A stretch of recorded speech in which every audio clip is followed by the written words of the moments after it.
এখন যে তিনটে সংগঠনের প্রয়াস, এই যৌথ প্রয়াসে আজকের অনুষ্ঠান, Bengali academy for social environment, Ariya Sanskriti Sansad এবং ওরিয়েন্টাল মিডিয়া ফোরাম। তো সেই তিনটে সংগঠনের ব্যক্তিবর্গের থেকে আমরা কিছু কথা শুনবো, তাদের বক্তব্য।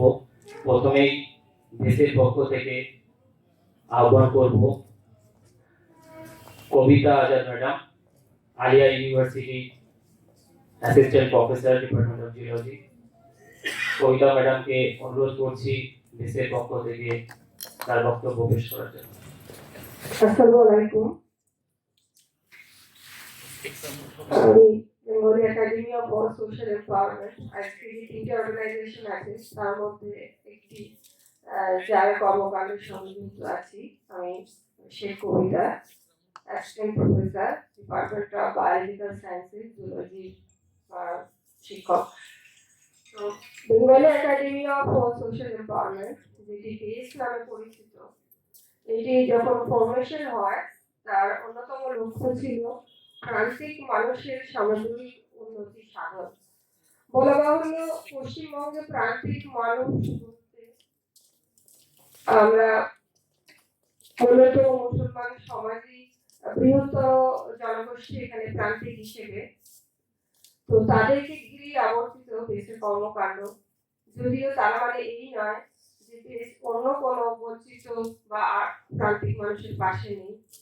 যখনই পরিস্থিতির প্রয়োজনে দেশ তাদেরও পাশে দাঁড়িয়েছে এবং তাদের পাশে দাঁড়ানোর জন্য অঙ্গীকারবদ্ধ।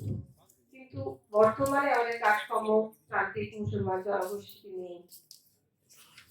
দেশের সূচনাকাল পরিকল্পনা অনেক আগেই।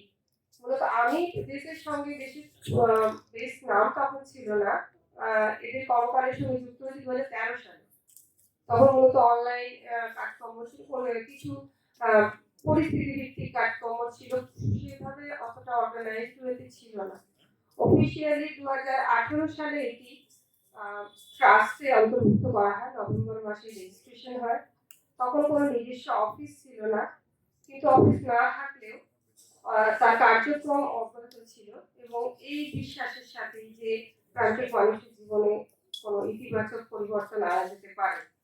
আর প্রান্তিক মানুষের জনজীবনী হোক আছে কোনো জনজীবনী হোক, যার গুরুত্বপূর্ণ স্তম্ভ হল যুব ছাত্র সমাজ। তারা হচ্ছে আমাদের মূল স্তম্ভ এবং তাদের আমাদের সামগ্রিক অগ্রগতির জন্য অবশ্যই প্রান্তিক মানুষের যে যুব গোষ্ঠী, আমাদের লক্ষ্য ছিল তারাই। এবং দেশ মূলত কিছু শিক্ষাপ্রেমী এবং শিক্ষা অনুরাগী বা শিক্ষা জগতের সঙ্গে যুক্ত সত্যি বলতে কিছু তরুণ প্রজন্মের হাত ধরেই কিন্তু এই অর্গানাইজেশনের সূচনা। এবং আমাদের ক্যাপাসিটির মধ্যে আমরা তো চাইলেই সবকিছু আমাদের স্বার্থের মধ্যে নেই। আমরা যেহেতু পড়াশোনা জগতের সঙ্গে যুক্ত, আমরা সেইভাবেই আমাদের কাজকর্ম অবস্থিত হয়েছিল।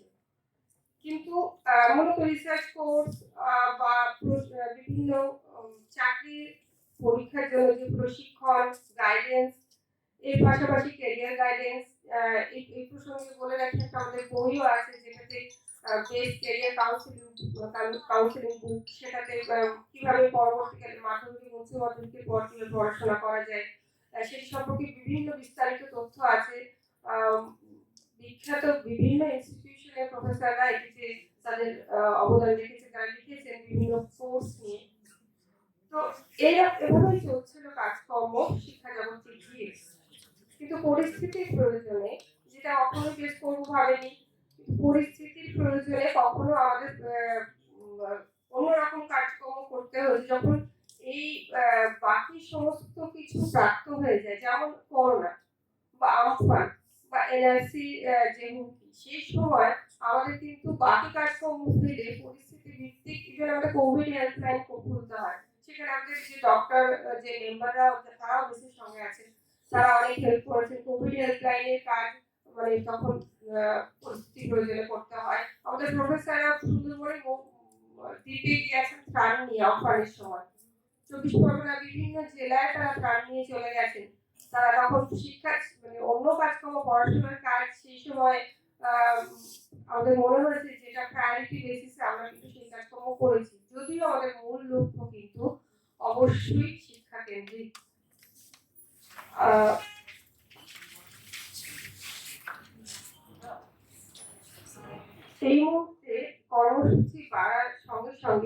দেশের একটা অফিস ভাড়া করা হয়, সেটি পরীক্ষারিতে সেটি প্রথমে ভাড়ায় নেওয়া হয়, কিন্তু যেভাবে কাজকর্ম বেড়ে যাচ্ছিল আসলে একটি পার্মানেন্ট একটি অফিসের প্রয়োজন হয়ে পড়ে এবং সমস্ত কাজকর্মের জন্য যে ছোট্ট অফিসটি ছিল সেটি অপ্রতুল হয়ে পড়ছিল।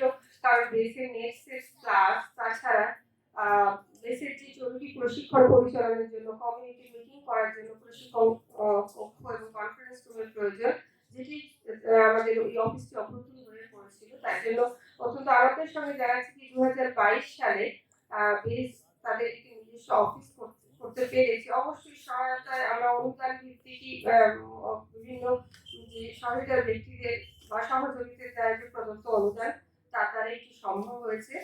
তো দেশের সদস্যদের যে প্রান্তিক মানুষের জীবন পরিবর্তন করার স্বপ্ন রয়েছে, তার কৌশল, পরিকল্পনা এবং নিবেদিত কর্মীদের যে লক্ষ্য, সেটাই তাদেরকে বাস্তবে রূপান্তর করতে পারে। এখনো অব্দি দেশ সরকার থেকে কোনো রকম অনুদান গ্রহণ করেনি। এখনো পর্যন্ত দেশ তার সদস্য এবং সহযোগীদের দ্বারা প্রদত্ত অবদানের ভিত্তিতেই তার সমস্ত কর্মকাণ্ড কিন্তু সম্পাদন করেছে। দেশের আরেকটি উল্লেখযোগ্য কাজ হলো সমাজের যে শিক্ষিত অবশ্যই প্রান্তিক সমাজের যে শিক্ষিত প্রতিষ্ঠিত কর্মী, সরকারি কর্মী, তারা হিটকোতে অ্যাপ্লিকেশন করেছে, তাদের সমস্ত টেকনিক্যাল সহযোগিতা করা হয়েছে।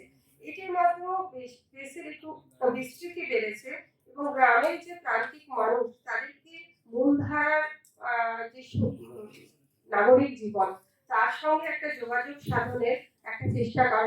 সাইফুল্লাহ ভাই একটু আগে বললেন না যে আমরা কলকাতার মানুষ ভীষণ আরো ভাবে প্রান্তিক হয়ে পড়েছি। তো এখানে যদি আরো গ্রামের মানুষও যদি এই নাগরিক জীবনের আস্বাদ পায়, নাগরিক জীবনের সঙ্গে একটা সমন্বয় সাধন করতে পারে, সেই লক্ষ্য নিয়ে দেশ এই কাজটিও কিন্তু খুব কি বলবো খুবই গুরুত্ব সহকারে এটি কিন্তু অব্যাহত রেখেছে, এখনো চলছে। আজ কি মনে হয় শেষ ডেট, লাস্ট ডেট 30 এপ্রিল। তো এবছর সেভাবে আমাদের অফিসে তো প্রায় যোগ্য চলছে, মানে প্রতিদিন কাজকর্ম চলছে। তো এই হলো দেশের একটা, আমি শুধু আউটলাইন একটা দিলাম। এই বিশদ কর্মকাণ্ড বলতে গেলে তো পুরো সময়ই চলে যাবে এবং বলবোই বা কেন। আমরা আশা করবো যে আপনারা আসুন, আপনারা চিনুন দেশকে, আপনারা নিজেরা জানুন, আমরাই বা কেন বলবো। তো আমি মোটামুটি এইটুকু পরিবেশের পরিচয় দিলাম। সকলকে অনেক ধন্যবাদ জানিয়ে আমার বক্তব্য শেষ করছি।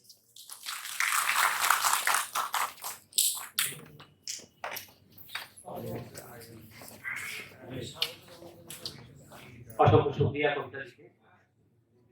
খুব সংক্ষেপে এই দেশের কর্মকাণ্ডের কথা তুলে ধরলেন।